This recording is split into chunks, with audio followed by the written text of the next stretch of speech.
Praise God. దేవునామానికి స్తోత్రం. అందరికీ వందనాలు. ఈ ఉదయకాల ధ్యానంలో రెఫర్మేషన్ సిరీస్కి మిమ్మల్ని అందరినీ మన ప్రభు అయిన యేసుక్రీస్తు పేరిట ఆహ్వానిస్తున్నాను. ఉదయకాలమందు దేవుని యొక్క సన్నిధిలో మనందరము ఆయన వాక్యాన్ని ధ్యానించటం దేవుడు మనకు అనుగ్రహించిన గొప్ప భాగ్యంగా ఎంచుకుంటున్నాము.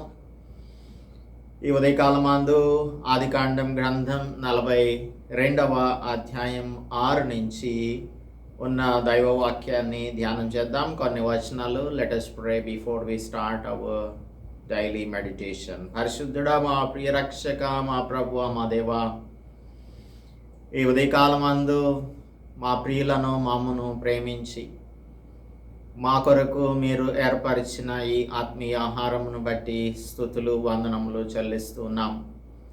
ఈరోజు మేము వీక్షించుచున్న, మేము మెడిటేట్ చేస్తున్న ఈ వాక్యము ఈ దినం అంతటికీ మాకు తోడుగా ఉండునట్లు, మా ప్రవర్తన అంతటి మీద మీ అధికారము నాకు ఒప్పుకొనున్నట్లు మాకందరికీ సహాయం దయచేయమని మీ కుమారుడు మా రక్షకుడు యేసుక్రీస్తు పరిశుద్ధ నామములో ప్రార్థిస్తున్నాం తండ్రి. Amen. Very good morning to one and all. ఎలా ఉన్నారు? గత ఎపిసోడ్లో మనం గాఢ నిద్రపోతున్న యోసేపు అన్నల యొక్క మనస్సాక్షిని దేవుడు మేల్కొల్పడానికి కొన్ని పరిస్థితులను క్రియేట్ చేశాడన్న సంగతిని ధ్యానం చేశాము. ఇదే టాపిక్ మీద మనం ఇంకొంచెం డెప్త్లోనికి వెళ్ళవలసి ఉంటుంది. మన రహస్య పాపంలో ఏదో ఒక దినమున తప్పకుండా బహిర్గతం అవుతాయి. కనుక వాటిని ఎప్పుడైతే దేవుడు తన యొక్క వాక్యం ద్వారా మనలను దర్శించి మనకు మన స్థితిని తెలియజేస్తాడో అప్పుడు తప్పక ఒప్పుకొని ఆయన యొక్క రక్తం చేత కడగబడి మరలా ఆయనతో కూడా మనం నడవడం మొదలు పెట్టాల్సి ఉంటుంది. There may be a lag. ఒక థరో రిపెంటెన్స్ రావడానికి, పరిపూర్ణమైన పశ్చాత్తాపం కలగడానికి కొంచెం టైము, చాలా ఎక్కువ టైమే పట్టొచ్చు కొన్ని సందర్భాలలో, కొందరి విషయంలో. ఇప్పుడు యోసేపు యొక్క అన్నలు కనాను దేశం నుంచి ఐగుప్తు దేశమునకు ధాన్యమును కొనుక్కొని రావటం కోసం వచ్చారు. 6వ వచనం నుంచి చూద్దాము. అప్పుడు యోసేపు ఆ దేశమంతటి మీద అధికారి అయి ఉండెను. అతడే ఆ దేశ ప్రజలందరికీ ధాన్యము అమ్మకం చేయువాడు గనక యోసేపు సహోదరులు వచ్చి ముఖములు నేలకు మోపి అతనికి వందనం చేసిరి. ఇప్పుడు దేవుడు యోసేపు నాకు ఒక కళ ఇచ్చారు. 37వ అధ్యాయంలో ఆ కళ ఇక్కడ నెరవేరుతుంది. 37వ అధ్యాయంలో 2 కళలను యోసేపు కన్నాడన్న సంగతి మనకు బాగా తెలుసు. మొదటి కళ ఏంటి? 37:7లో నా పన లేచి, అదేమనగా మనం చేనులో పనలు కట్టుచుంటిమి, నా పన లేచి నిలుచుండగా మీ పనలు నా పనను చుట్టుకొని నా పనకు సాష్టాంగపడెను అని చెప్పారు జోసెఫ్. అందుకు అతని సహోదరులు, నీవు నిశ్చయంగా మాము నేలెదవా, మా మీద నీవు అధికారి వాగుదవా అని అతనితో చెప్పి అతని కలలను బట్టి, అతని మాటలను బట్టి అతని మీద మరింత పగబట్టిరి. సో ఇది మొదటి కళ. ఈ కళ యొక్క నెరవేర్పును మనం ఇక్కడ చూస్తూ ఉన్నాము. యోసేపు దగ్గరకు వచ్చి ముఖములో నేలను మోపి అతనికి వందనం చేశారు. 7వ వచనం, యోసేపు తన సహోదరులను చూచి వారిని గుర్తుపట్టి వారికి అన్యుని వలె కనబడి వారితో కఠినంగా మాట్లాడి, మీరెక్కడి నుండి వచ్చితిరి అని అడిగాను. అందుకు వారు, ఆహారం కొనుటకు కనాను దేశం నుండి వచ్చితిమి అనిరి. ఇప్పుడు దేవుడు మనస్సాక్షిని మేల్కొల్పటానికి ఒక రెసిప్రోకల్ ట్రీట్మెంట్ని ఇస్తూ ఉన్నాడు. ఒక పరస్పర చికిత్స కార్యక్రమాన్ని చేస్తూ ఉన్నారు. యోసేపును వారు ఏ విధంగా దోతానులో కలుసుకోవడానికి వెళ్ళినప్పుడు మందల యొక్క క్షేమాన్ని, అన్నల యొక్క క్షేమాన్ని కనుక్కొని రమ్మని తండ్రి పంపిస్తే వెళ్ళినప్పుడు యోసేపును చూచి, ఇదిగో కలలు కానినవాడు వచ్చాడురా, మనం ఇతనిని ఈ గుంటలో తోసేద్దాం, చంపేద్దామని అనుకున్నారు. సో ఇటువంటిది రెసిప్రోకల్ ట్రీట్మెంట్ వారు ఇప్పుడు అనుభవిస్తూ ఉన్నారు. కఠినంగా మాట్లాడుతూ ఉన్నాడు యోసేపు. అందుకే గలతీయులకు రాసిన పత్రిక 6వ అధ్యాయంలో మనం చదువుకుంటాం, మోసపోకిడి, దేవుడు వెక్కిరింపబడు, మనుష్యుడు ఏమి విత్తునో ఆ పంటనే కోయను. As you sow you reap. They were very harsh toward their brother. తమ్ముని పట్ల వారు ఎంత కఠినంగా వ్యవహరించారు అన్న సంగతిని మనం ఆ దోతానులో వారి యొక్క ప్రవర్తనను బట్టి అర్థం చేసుకోవచ్చు. చంపడానికి దురాలోచన చేశారు అనే సంగతి 37వ అధ్యాయం 18వ వచనం మనకు చెప్తుంది. 37 and 18th verse. అతడు దగ్గరకు రాకమునుపు వారు దూరం నుండి చూచి అతని చంపుటకు దురాలోచన చేసిరి. ఇదిగో కలలు కనువాడు వచ్చుచున్నాడు, వీని చంపి ఇక్కడనున్న ఒక గుంటలో పారవేసి దుష్టమృగం వీని తినివేసనని చెప్పుదాము అని. అప్పుడు వీని కలలేమగునో చూతం రండని ఒకడితో ఒకడు మాట్లాడుకుంటున్నారు. వీరు నిజంగా అసలు అన్నదమ్ములేనా? తమ్ముని మీద ఎందుకు అంత ద్వేషం, అంత కోపం, అంత కఠినత్వాన్ని వారు ప్రదర్శిస్తున్నారు అంటే, దేవుడు మనలో లేనప్పుడు మనం ఇదే విధంగా ప్రవర్తిస్తూ ఉంటాం. హృదయ కాఠిన్యంతో జీవిస్తూ ఉంటాం. మనస్సాక్షి పని చెయ్యదు. మనస్సాక్షి మనకు ప్రాంప్ట్ చేయటానికి అది వాతవేయబడిన మనస్సాక్షిగా ఉంటుంది కనుక అది మనకు ఏమీ కూడా చెప్పలేదు. 21, 22 వచనాలలో మనం చదువుకుంటాము, అప్పుడు వారు, నిశ్చయంగా మన సహోదరుని ఎడల మనం చేసిన అపరాధమునకు శిక్ష పొందుచున్నాము. అతడు మనలను బతిమాలి కొనినప్పుడు మనము అతని వేదన చూచియూ వినకపోతిమి. అందువలన ఈ వేదన మనకు వచ్చనని ఒకనితో ఒకడు మాట్లాడుకుంటూ ఉన్నారు. 22వ వచనంలో రూబెన్ కూడా చెప్తూ ఉన్నాడు, ఈ చిన్నవాని ఎడల పాపం చేయకుడని నేను మీతో చెప్పలేదా? ఆయనను మీరు వినరైతిరి గనుక అతని రక్తాపరాధం మన మీద మోపబడుచున్నది అని వారికి ఉత్తరం ఇచ్చాడు. So the realization came. చాలాసార్లు రియలైజేషన్ వచ్చినా కూడా ఆ రియలైజేషన్ని మనం రిపెంటెన్స్ కింద మార్చుకొని మనకు అర్థమైన విషయాన్ని బట్టి దేవుని సన్నిధిలోనికి వెళ్ళి పశ్చాత్తాపపడి దానిని ఒప్పుకొని విడిచిపెట్టడానికి చాలా సమయాన్ని తీసుకుంటూ ఉంటాం. అందుకే యోసేపు యొక్క అన్నలు ఇలా చెప్తున్నారు, కానీ వారిలో నిజమైన పశ్చాత్తాపం అప్పటికీ కూడా రాలేదు. 9వ అది మనం డిస్కస్ చేద్దాం. యోసేపు సహోదరులను గుర్తుపట్టాడు. వారి యొక్క సహోదరులను గుర్తుపట్టాడు. దేవుడు మనం ఎక్కడున్నా కూడా మన సంగతి ఆయనకి తెలుసు. అందుకనే నతానియేలుతో మాట్లాడుతూ యోహాను సువార్త 1వ అధ్యాయంలో 47వ వచనం చూస్తే, అక్కడ యేసు నతానియేలు తన వద్దకు వచ్చుట చూచి, ఇదిగో ఇతడు నిజంగా ఇజ్రాయేలీయుడు, ఇతని యందు ఏ కపటము లేదని అతని గురించి చెప్పాడు. మనం ఆయనను ఎరగక మునిపే ఆయన మనలను ఎరిగి ఉన్న దేవుడు. అందుకు ఫిలిప్ అంటున్నాడు, నీవు నన్ను ఎలాగూ ఎరుగుదువు అని ఆయనను అడిగినప్పుడు యేసు అంటున్నాడు, ఫిలిప్పు నిన్ను పిలువక మునిపే నీవు ఆ అంజూరపు చెట్టు క్రింద ఉన్నప్పుడే నిన్ను చూచి తిని అని అతనితో చెప్పాను. సో దేవునికి అన్ని విషయాలు కూడా తెలుసు. ఒకవేళ మనం దేవుడు మనల్ని చూడట్లేదు అని అనుకుంటామేమో, కానీ దేవుడు మనలను చూస్తూ ఉంటాడు. ఇక్కడ యోసేపు గుర్తుపడుతున్నాడు. అంటే సింబాలిజం చూడండి. దేవునికి వారి యొక్క హృదయాలు బాగా తెలుసు. వారికి మాత్రం దేవుడు మనల్ని చూస్తున్నాడన్న సంగతి అర్థం కాని విధంగా జీవిస్తూ ఉన్నారు. అర్థం కాని పరిస్థితులలో వారు జీవిస్తూ ఉన్నారు. సో జోసెఫ్ ఇక్కడ ఇంట్రాగేట్ చేస్తూ ఉన్నాడు. వాళ్ళ యొక్క బ్రదర్స్ని ఇంటరాగేట్ చేస్తూ ఉన్నాడు. సో యోసేపు మాట్లాడుతూ ఉన్నాడు. చూడండి 9వ వచనంలో, యోసేపు తన సహోదరులను గుర్తుపట్టెను, వారు అతని గుర్తుపట్టలేదు. యోసేపు వారిని గూర్చి తాను కనిన కలలు జ్ఞాపకం చేసుకొని, మీరు వేగుల వారు ఈ దేశము గుట్టు తెలుసుకొని వచ్చిదిరని వారితో అనగా, వారు లేదు ప్రభువా, నీ దాసులమైన మేము ఆహారం కొనుటకే వచ్చితిమి. ఇక్కడ కావాలని యోసేపు ఈ విధంగా మాట్లాడుతున్నాడు. ఎందుకు అంటే దేవుడు తనను ప్రాంప్ట్ చేస్తున్నాడు. మనం ఎంతకాలం పాపంలో జీవిస్తాం?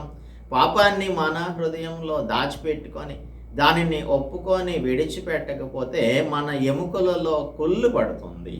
దావీదు మహారాజు చెప్పినట్టుగా మన ఎముకలలో కుళ్ళు, మనకు స్వస్థత లేకపోవడానికి కారణం ఏంటంటే మన యొక్క హృదయాలలో పాపం దాచుకొని ఉండటం వలన. ఎప్పుడైతే దానిని మనం ఒప్పుకొని విడిచిపెట్టేస్తామో అప్పుడు దేవుని దగ్గర నుంచి మనకు తన యొక్క సమాధానం వస్తుంది. మేము ఆహారం కొనడానికి వచ్చాము అని. ఇంకా వీరి యథార్థత చూడండి, ఇంకా యథార్థత వీరిలో లేదు. మేమందరము ఒక్క మనుష్యుని కుమారులము, మేము యథార్థవంతులమే కానీ నీ దాసులమైన మేము వేగుల వారం కామని అతనితో చెప్పి. వారు యథార్థవంతులు అని అంటున్నారు. మనం కూడా తప్పిదంలో జీవిస్తూ పాపంలో జీవిస్తూ మనల్ని మనమే సెల్ఫ్ బోస్టింగ్ చేసుకుంటూ ఉంటాం. మేము నీతిమంతులమని, మేము పరిశుద్ధులమని, చాలా దేవుని యొక్క మార్గంలో దేవుని ప్రిన్సిపల్స్ని మనం పాటించుచున్న వారమని మనకు లూకాసు వార్త 18వ అధ్యాయంలో కనిపిస్తున్నటువంటి ఆ పరిసయ్యుని యొక్క ప్రవర్తన లేదంటే ఆ యాటిట్యూడ్ మనలో ఉంటుంది. అటువంటి యాటిట్యూడ్ కలిగిన వారం మనం యథార్థంగా ఉన్నామని అనుకుంటాం. కానీ దేవుడు మనలను పరిశీలించినప్పుడు మనలోని యథార్థత ఏంటి అనేది బయటకు వస్తుంది. వీరు అంటున్నారు మేము యథార్థవంతులం అని అంటున్నారు. అయితే 12వ వచనం, అతడు లేదు, ఈ దేశం గుట్టు తెలుసుకొనుటకై వచ్చితిరి అని వారితో అనేది. యోసేపు ఇక్కడేమి వారి మీద ప్రతీకారం చేయాలని అనుకోవట్లేదు, వెంజెన్స్ తీర్చుకోవాలని అనుకోవటం లేదు, రివెంజ్ తీసుకోవాలని అనుకోవటం లేదు.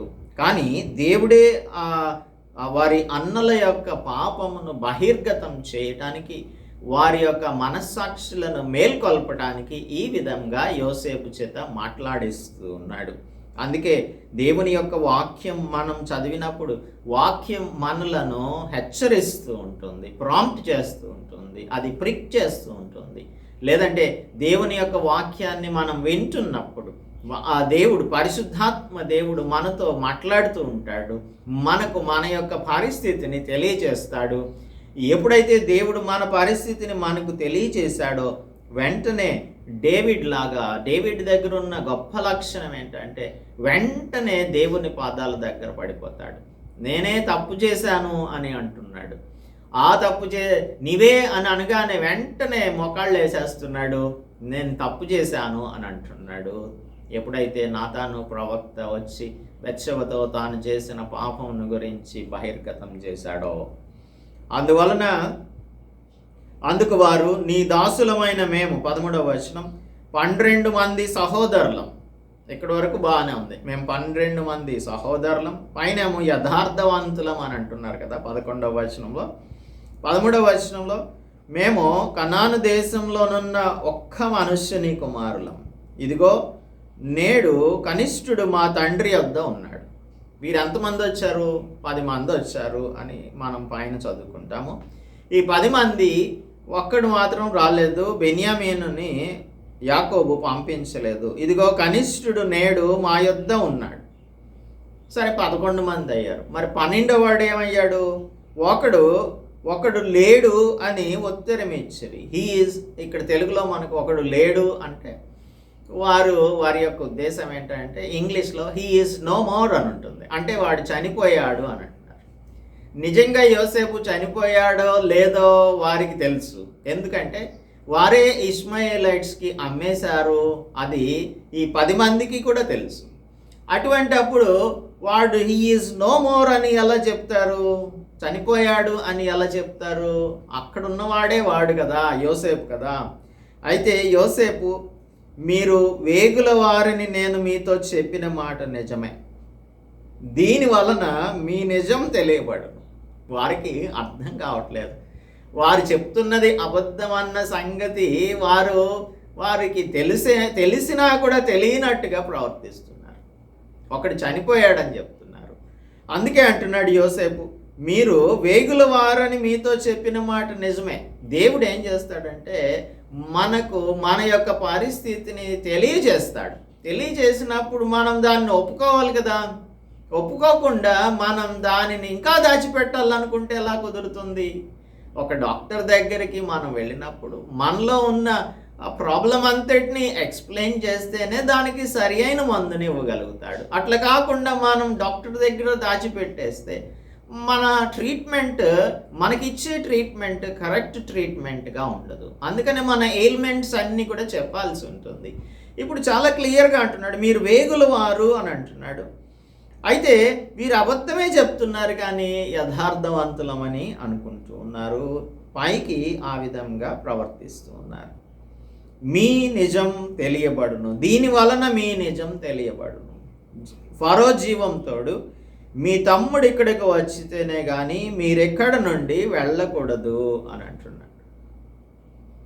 ఇప్పుడు దోతానులో యోసేపు వచ్చినప్పుడు ఒక స్పైగా వచ్చాడని వీరు అనుకుంటున్నారు. అంటే ఒక గూఢచారిలాగా, లేదు అంటే మా మీద పెత్తనం చెలాయించడానికి, తండ్రి దగ్గరకు వెళ్ళి మా మీద చాడీలు చెప్పడానికి మాకు స్పై లాగా వచ్చాడు అని. ఎందుకంటే యోసేపుకు అలవాటు ఉంది కదా, వారు అన్నలు చేసేటువంటి దుష్కార్యములన్నింటినీ తండ్రి దగ్గరకు వెళ్ళి చెప్తూ ఉన్నాడు. సో అక్కడ యోసేపును దోతానులో స్పై లాగా, వేగువారిలాగా కన్సిడర్ చేశారు. ఇప్పుడు యోసేపు కూడా వారిని వేగువారిలాగా కన్సిడర్ చేస్తూ ఉన్నాడు. చూడండి, మనుష్యుడు ఏమి విత్తుతాడో ఆ పంటనే కోస్తాడు అని అపోస్తలుడు పౌలు గలతీయులకు రాస్తూ చెప్తున్న మాటను మనం జ్ఞాపకం చేసుకున్నాము. సో జోసెఫ్ వారిని స్పైస్గా, అంటే వేగువారిలాగా కన్సిడర్ చేస్తూ ఉన్నాడు. బెన్యామీనును తీసుకొని రావడానికి ఒకడిని పంపించండి అని చెప్పాడు. 15వ వచనం, మీ తమ్ముడు ఇక్కడికి వస్తేనే కానీ మీరు ఇక్కడి నుండి వెళ్ళకూడదు. So you have to bring your brother. మీ తమ్ముని తీసుకొని వచ్చుటకు మీలో ఒకని పంపుడి. ఇప్పుడు వారి యొక్క అన్నలందరినీ కూడా ఇక్కడే ఉంచేస్తాడు. ఒక్కడు మాత్రం వెళ్ళి ఆ తమ్ముడిని తీసుకొని రావాల్సి ఉంటుంది. అయితే మీరు బంధింపబడి ఉంది, మిమ్మల్ని మేము బంధించేస్తాం, ఒక్కడు మాత్రం వెళ్ళాలి.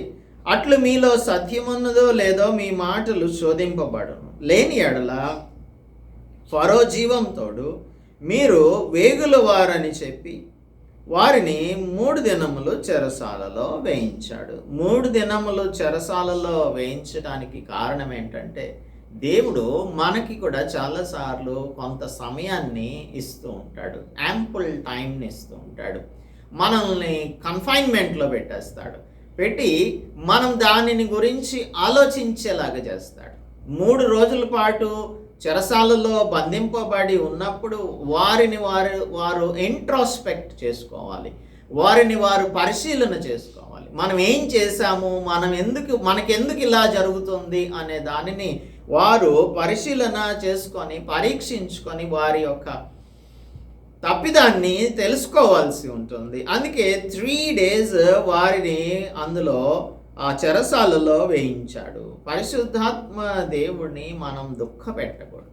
ఎఫెసీయులకు రాసిన పత్రిక 4వ అధ్యాయం 30వ వచనం, మనం పాపం చేసినప్పుడు పరిశుద్ధాత్మని దుఃఖపెట్టిన వారంగా ఉంటాం. అందుకే మనం పరిశుద్ధాత్మని దుఃఖ పెట్టకూడదు. పరిశుద్ధాత్మని దుఃఖపెట్టినప్పుడు మనల్ని మనం కూడా దుఃఖపరుచుకోవాల్సి ఉంటుంది. చాలాసార్లు పాపం విషయంలో చాలా ఫ్లిపెన్సీ ఉంటుంది. ఏంటి అంటే చులకనితనం. ఒకసారి పాపం చేసి దానిని ఒప్పుకున్న తర్వాత మనం అనుకుంటాము దేవుడు ప్రతిసారి క్షమించేస్తాడు కాబట్టి, ఆయన ప్రేమామయుడు కృపామయుడు కనుక, మన పాపముల నిమిత్తం తన కుమారుని రక్తాన్ని చిందించారు కనుక, ఆ రక్తంలో మనం ఇష్టం వచ్చినట్టుగా ఎప్పటికప్పుడు పాపం చేయడం, దానిని కడుక్కోవడం చేస్తే దేవుని దగ్గర ఏమీ ప్రాబ్లం లేదు అని అనుకుంటూ ఉంటారు. చులకనితనంగా చూస్తూ ఉంటాం. అందుకనే మన క్రీస్తు ప్రభు యొక్క రక్తాన్ని కాళ్ళ క్రింద, ప్రశస్తమైన రక్తమును కాళ్ళ క్రింద తొక్కే వారంగా ఉండకూడదని హెబ్రీలకు రాస్తూ అపోస్తుల్ పౌలు అంటాడు. So if you are repeatingly committing sins, ఈ విధంగా పాపం చేస్తూ ఉంటే, ప్రతిసారి పాపం చేసి దేవుడే కదా క్షమించేస్తాడు కదా అనుకుంటే, ఇది ఒక ఫ్లిపెంట్ యాటిట్యూడ్ లాగా ఉంటుంది. ఇది చాలా ఏమంటామంటే దీనిని we cannot describe it as the correct attitude. ఒక దేవుని మనం కించపరుస్తున్నట్లుగా ఉంటుంది. అందుకే పరిశుద్ధాత్మని మనం దుఃఖపెట్టినప్పుడు మనం కూడా మన యొక్క ఆత్మలో దుఃఖపడాలి. ఆ పాపం నిమిత్తం మనం పశ్చాత్తాపడి కన్నీరు విడిచి, డేవిడ్ ఏ విధంగా కన్నీరు విడిచి పరుపు తేలిపోవునట్లుగా అని రాయబడి ఉంటుంది అక్కడ. అలాగూ పశ్చాత్తాపడి ప్రార్థన చేస్తున్నాడు. సో మనం చేసిన పాపం యొక్క ఆ తీవ్రతను బట్టి మనం ఆత్మని ఎంతగా దుఃఖపెట్టామో అంతగా దుఃఖపడి దానిని మనం ఒప్పుకొని విడిచిపెడితే మరలా ఇంకెప్పుడు కూడా దాని జోలికి, పాపం జోలికి వెళ్ళకుండా ఉంటాము. ఇప్పుడు 3 దినాలు వారిని చెరసాలలో వేయించాడు. 3వ దినమున యోసేపు వారిని చూచి అంటున్నాడు, నేను దేవునికి భయపడువాడను అంటున్నాడు. 3 రోజుల పాటు జైల్లో వేసిన తర్వాత వీరిలో ఖచ్చితంగా వారి పొరపాటు, వారి తప్పు, వారి పాపం తెలుసుకోవాలి. వారి పాపాన్ని తెలుసుకొని దానిని వారు కన్ఫ్యూస్ చేయాలి. ఒకడు మా తమ్ముళ్ళలో, మా సహోదరులలో ఒకడు చనిపోయాడు అని ఉత్తరం ఇస్తున్నారు కదా 14-13 చివరిలో. 1 is no more అని అంటున్నారు. అంటే యోసేపు చనిపోయాడు అంటున్నాడు. యోసేపే ఎదురుగా ఉన్నాడు. ఇప్పుడు ఏం చేయాలి? వారు 3 రోజులు చెరసాల్లో నుంచి బయటకు వచ్చిన తర్వాత, మేము యథార్థవంతులమని మీకు చెప్పాం కానీ మేము యథార్థమైన పని చేయలేదు బాబు, మా తమ్ముడిని మేమే ఇష్మాయేలీయులకు అమ్మేశాము అని చెప్పాలి. ముందుగా గుంటలో పడేసాం, ఆ తర్వాత తీసి మాకు లేవి ఇచ్చిన ఒక ఐడియాని బట్టి అనవసరంగా మనం ఎందుకు వీడిని ఎందులో పడేయాలి, డబ్బులు వస్తాయి కదా, 20 షెకెల్స్ మనం సంపాదించుకోవచ్చు అని 20 తులముల వెండికి అమ్మేద్దాము అని మాలో ఒకడు మాకు చెప్పినప్పుడు, this is a very good idea అని మేము యోసేపుని ఇష్మాయేలీయులకు అమ్మేశాము, వాడు చనిపోలేదు అని చెప్పాలి. దేవుడు మనకు అవకాశం ఇచ్చినప్పుడు పాపమును గురించి మనం ఇంట్రాస్పెక్ట్ చేసుకొని దానిని ఒప్పుకొని విడిచిపెట్టేవారంగా ఉండాలి. దాచిపెట్టుకోవడం వలన మనం వర్ధిల్లం. అందుకే ఎప్పుడైతే పాపం చేశామని తెలుసుకున్నామో దానిని వెంటనే విడిచిపెట్టడం అనేది చాలా మంచి అలవాటు. మీరు ఇంకా దేవుడికి భయపడట్లేదా అన్నట్లుగా, నేను దేవునికి భయపడువాడను, మీరు బ్రతుకున్నట్లు దీన్ని చేయుడి. If you are to live, మీరు బ్రతకాలంటే ఇది చేయండి. అంటే పీక మీద కత్తి పెట్టినట్టుగా అన్నమాట. మీరు చేయాల్సింది ఇది. మీరు యథార్థవంతులైతిరా, మీ సహోదరులలో ఒకడు ఈ చెరసాలలో బంధింపబడవలెనో, మీరు వెళ్ళి మీ కుటుంబంలో కరువు తీర్చుటకు ధాన్యం తీసుకొని పోవుడి అని అన్నాడు. ఇంతకుముందేమో ఒక్కడిని పంపించి మిగిలిన వారు 9 మంది ఇక్కడ ఉండమన్నాడు. కానీ యోసేపు తన యొక్క ఆ ముసలి తండ్రి ఓల్డ్ ఫాదర్ని గురించి ఆలోచించాడు ఈ 3 దినాలలో. మా తండ్రికి నేను చనిపోయాను అని చెప్పినప్పుడు ఎంతగా దుఃఖించాడో, అలాంటిది ఇప్పుడు 9 మందిని చెరసాలలో పెట్టేశారు అని అంటే నా తండ్రి ఎంత శోకతప్తుడైపోతాడో అని. దేవుని బిడ్డల యొక్క మనస్సాక్షి సున్నితమైన మనస్సాక్షిగా ఉంటుంది. అందుకే తాను ఆలోచించుకొని ఒక్కడిని మీరు ఇక్కడ ఉంచండి, మిగిలిన వారు వెళ్ళండి అని అంటున్నాడు. ఇప్పుడైనా సరే యోసేపు యొక్క ఏమంటాం దానిని ఉదార స్వభావానికి వారు, లేదంటే అతను చూపిస్తున్న మంచి హృదయాన్ని బట్టి ఆయనను ఖచ్చితంగా వీరు ఆయన ఎదుట వారి యొక్క తప్పుని ఒప్పుకోవాల్సి ఉండలేదు. కానీ మీ తమ్ముని నా యొద్దకు తీసుకొని రండి, అట్లు మీ మాటలు సత్యమైనట్లు కనబడను గనుక మీరు చావరు అని చెప్పాడు. ఈ దయా హృదయంతో యోసేపు ఒక్కడిని మాత్రం ఉంచి మిగిలిన వారిని పంపించాడు. అప్పుడు వారు నిశ్చయముగా మన సహోదరుని ఎడల మనం చేసిన అపరాధమునకు శిక్ష పొందుచున్నామని వాళ్ళు అనుకుంటున్నారు. అంతేగాని వారేమి దానిని కన్ఫెస్ చేస్తున్నట్లుగా మనం ఎక్కడ చూడట్లేదు. ఇక్కడ చూడటం లేదు. రూబేను కూడా మాట్లాడుతున్నాడు, అతని రక్తాపరాధం మన మీద మోపబడుతుంది అని చెప్తున్నాడు. అయితే ద్విభాషి వారి మధ్య నుండెను గనుక తన మాట యోసేపు గ్రహించనని వారు తెలుసుకొనలేదు. చాలాసార్లు మనం కూడా ఇదే పొరపాటు చేస్తూ ఉంటాం. ఎవ్వరూ మనల్ని చూడట్లేదు, మనం చేసే తప్పుల్ని పట్టించుకోవట్లేదు అని అనుకుంటాం. మనుషులు ఒకవేళ చూడలేకపోయినా కూడా దేవునికి సమస్తం తెలుసు. ఆయనకు అన్ని భాషలు తెలుసు. యోసేపుకు ఇక్కడ 2 భాషలు తెలుసు. వారు మాట్లాడే భాష తెలుసు కాబట్టి అర్థమైపోతుంది. దేవునికి కూడా మనం చేసే క్రియలు, మనం చేసే పనులు అన్నీ కూడా ఆయనకు తెలుసు. ఆయనకు తెలుసు అన్న గ్రహింపు మనం లేకుండా ప్రవర్తించడానికి కారణం ఏంటంటే సాతాను ఆ విధంగా మనలను మభ్యపెడుతూ ఉంటాడు. మనుషులు ఎవరన్నా చూస్తున్నారేమో అని భయంతో ఒక్కొక్కసారి కొన్ని పనులు చేయకుండా ఉంటామేమో, కానీ దేవుడు మనలను చూస్తున్నాడన్న భయం మనలో అసలు ఎంత మాత్రం కూడా చాలామందికి ఉండనే ఉండదు. దేవుని బిడ్డలం అనే చెప్పుకుంటాం. యోసేపు ఎంత భయపడుతున్నాడో చూడండి.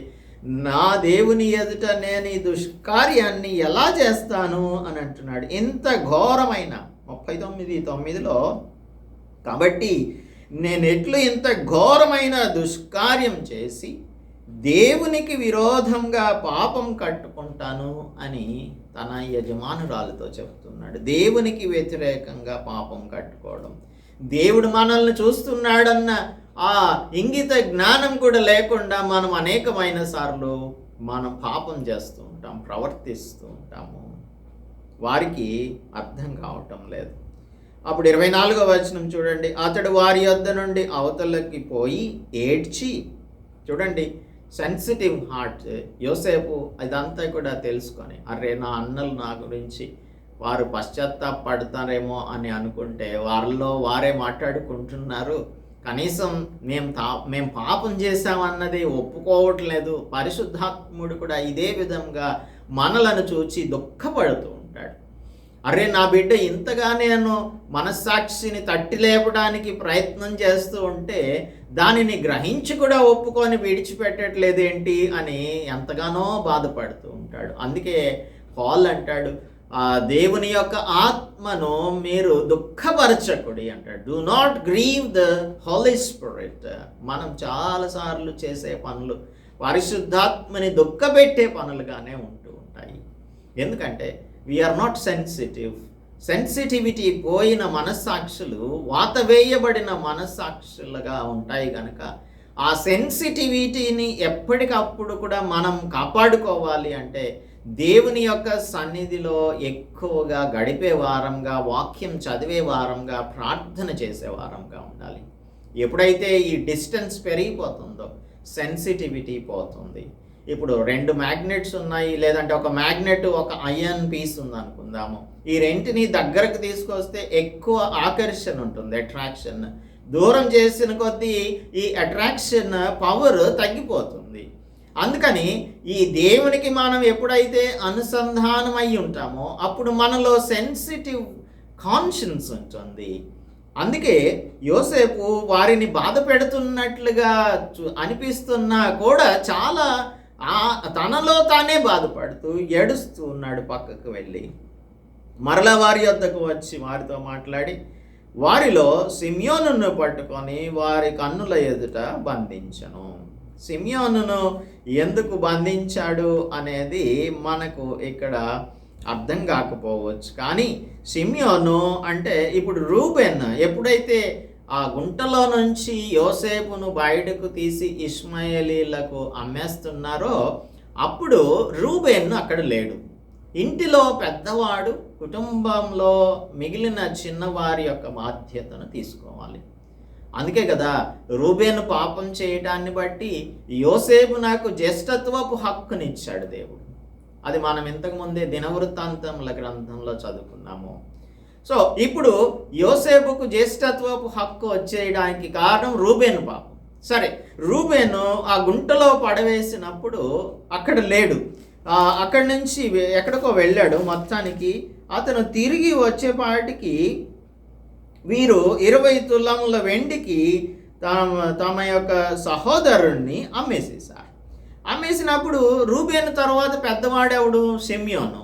కాబట్టి సిమియోను ఆ అన్నదమ్ములందరినీ కూడా వారి సహోదరులందరినీ కూడా ఖండించాల్సిన పరిస్థితుల్లో ఉండి అలాగ ఖండించకుండా వారితో పాటుగా కొల్యుడైపోయి జోసెఫ్ని వీరికి అమ్మేయటానికి ఇష్మాయేలీలకు 20 తులాల వెండికి అమ్మవేయటానికి వారు సిద్ధపడ్డారు.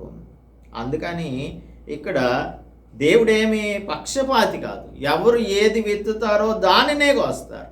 ఇప్పుడు పెద్దవాని పరిస్థితుల్లో రూబేన్ లేనప్పుడు ఫస్ట్గా ఉంటున్న సిమియోను వారిని గద్దించవలసింది పోయి వారితో కలిసి అందరూ కూడా తమ్ముడిని యోసేపును ఇష్మాయేలీలకు అమ్మేశారు. కాబట్టి దేవుడు సిమియోనును ఇక్కడ శిక్షిస్తున్నట్లుగా కనిపిస్తుంది. అప్పుడు సిమియోనులో కదలిక రావాలి. తన యొక్క కాన్షియన్స్లో ఏంటిది, 9 మందినేమో విడిచిపెట్టేశారు, నన్నెందుకు పట్టుకున్నారు అని తను వెనుకకు మరలా రెట్రోస్పెక్టివ్గా ఆలోచించి నేను చేసిన పాపం ఏంటి అనే దానిని పరిశీలించుకుంటే ఎస్, జోసెఫ్ని అమ్మేసినప్పుడు పెద్దవాని స్థితిలో ఉన్న నేను దానిని అడ్డగించలేదు కాబట్టి దేవుడు ఈ విధంగా నన్ను ఇక్కడ చెరసాలలో ఉంచాడని తనలో మార్పు రావాల్సి ఉంటుంది. ఎన్నో అవకాశాలు దేవుడు మనకి కూడా అనుగ్రహిస్తాడు. ఎన్ని అవకాశాలు ఇచ్చినా కూడా మనం దానిని విననప్పుడు దేవుడు ఒక సివియర్ యాక్షన్ని తీసుకోవాల్సి వస్తుంది. అందుకనే మనం చాలా జాగ్రత్తగా ఉండాలి. దేవుని యొక్క మాటలు అంటే అదేదో వెర్రితనపు మాటలు లాగా మనం అనుకోవడానికి ఏమాత్రము కూడా లేనే లేదు. అందుకే యోహాను సువార్తలో జాన్ ద బ్యాప్టిస్ట్ చెప్తాడు ఏంటి అని అంటే, ఇదిగో గొడ్డలి చెట్టు వేరున ఉంచబడినది అని అంటాడు. గొడ్డలి చెట్టు వేరున ఉంచబడినది కాబట్టి మనం దానిని పనికిరానటువంటి వాటిని ఆయన తీసివేయడానికి టైం ఇస్తాడు. ఆ టైంని కనుక మనం వినియోగించుకోలేకపోతే అప్పుడు దేవుడు యాక్షన్లోనికి రావాల్సి ఉంటుంది. అందుకని మనం చాలా జాగ్రత్తగా ఉండాలి. సిమియోనికి ఒక అవకాశం ఇచ్చాడు. అవకాశం ఇచ్చినప్పుడు ఆ అవకాశాన్ని వినియోగించుకోవాలి. వినియోగించుకోకపోతే అది మనకు వ్యతిరేకంగానే వస్తుంది. సిమియోనును పట్టుకొని వారి కన్నుల ఎదుట బంధించను. మరియు యోసేపు వారి గోనెలలో ధాన్యంతో నింపుటకును ఎవరి రూకలు వారి గోనెలో తిరిగి ఉంచుటకును ప్రయాణం కొరకు భోజన పదార్థములు వారికి ఇచ్చుటకును ఆజ్ఞయించను. అతడు వారి ఎడల ఇట్లు జరిగించను. Repay evil with kindness. సామెతల గ్రంథం 25వ అధ్యాయం చూస్తే 25వ అధ్యాయంలో సామెతల గ్రంథం 25వ అధ్యాయం 21వ వచనం చెప్తుంది, నీ పగవాడు ఆకలి కొనిన ఎడల వానికి భోజనం పెట్టుము, దప్పికొనిన ఎడల వానికి దాహమిమ్ము. అట్లు చేయుట చేత వాని తల మీద నిప్పులు కుప్పుగా పోయిదువు, అందుకు యెహోవా నీకు ప్రతిఫలం ఇచ్చును. వీరంతా కూడా తన పట్ల ఎంతో గొప్ప కష్టతరమైనటువంటి పని చేశారు, అయినా కూడా వారికి దయ చూపిస్తూ ఉన్నాడు. కాబట్టి ఈ గిల్టీ కాన్షియన్స్ని దేవుడు ఇక్కడ వారి యొక్క తప్పిదములను తెలియజేస్తూ ఉన్నాడు. So let us continue this in the next episode. ఎందుకంటే మనకు సమయం మించిపోయింది కాబట్టి ఈ ఉదయకాలం అందు మన యొక్క దేవుడు మనకు అనుగ్రహిస్తున్న అవకాశములను వినియోగించుకొని మన మనస్సాక్షిని ఆయన గుచ్చినప్పుడు, మన మనస్సాక్షి ద్వారా మనలను హెచ్చరించినప్పుడు దానికి మనం రెస్పాండ్ అవ్వటానికి లేట్ చేయొద్దు. థరో రిపెంటెన్స్ రావాలి. దేవుని మనం ఎంతగా దుఃఖపరిచామో అంతగా దేవుని సన్నిధిలో మనం దుఃఖపడి పశ్చాత్తాపడి పాపమును విడిచిపెట్టే వారంగా ఉండటానికి దేవుడు మనకు సహాయం చేయనుగాక. Let us pray. పరిశుద్ధుడా, మా ప్రియ రక్షక, మా ప్రభువా, మా హృదయములలో మేము యథార్థవంతులమే అని అనుకుంటున్నాం, కానీ మాలో ఉన్నటువంటి పాపమును మీరు మాకు తెలియనట్లుగా దానిని చూపించినప్పుడు దానిని ఒప్పుకోవడానికి చాలాసార్లు జాగు చేసే వారంగా ఉంటున్నాము. ప్రభువా, మేము పరిశుద్ధాత్మని దుఃఖపెట్టి క్రీస్తు ప్రభు యొక్క ప్రశస్త రక్తమును కాళ్ళ క్రింద తొక్కేటువంటి వారంగా ఉంటున్నాము. మాకు నాయన పశ్చాత్తాప పడటానికి ఎన్నో అవకాశములు ఇచ్చినా కూడా వాటిని మేము వినియోగించుకోనకుండా పాపపు స్థితిలోనే మేము నాయన చల్లారినటువంటి స్థితిలోనే ఫ్లిప్పెంట్ యాటిట్యూడ్తో జీవిస్తూ ఉన్నాం. మమ్మల్ని క్షమించండి. మీతో మేము అన్యోన్య సహవాసం కలిగిన వారంగా జీవించుటకు మాకు సహాయం అనుగ్రహించమని క్రీస్తు యేసు పరిశుద్ధ నామంలో ప్రార్థిస్తున్నాము తండ్రి. ఆమేన్. దేవుని నామానికి స్తోత్రం. అందరికీ కూడా వందనాలు. మన తండ్రి అయిన దేవుని యొక్క ప్రేమ, కుమారుడైన యేసు క్రీస్తు కృప, పరిశుద్ధాత్మని నిత్య సహవాసం ఎప్పుడు ఎల్లప్పుడూ మీకు తోడుగా ఉండునుగాక. ఆమేన్.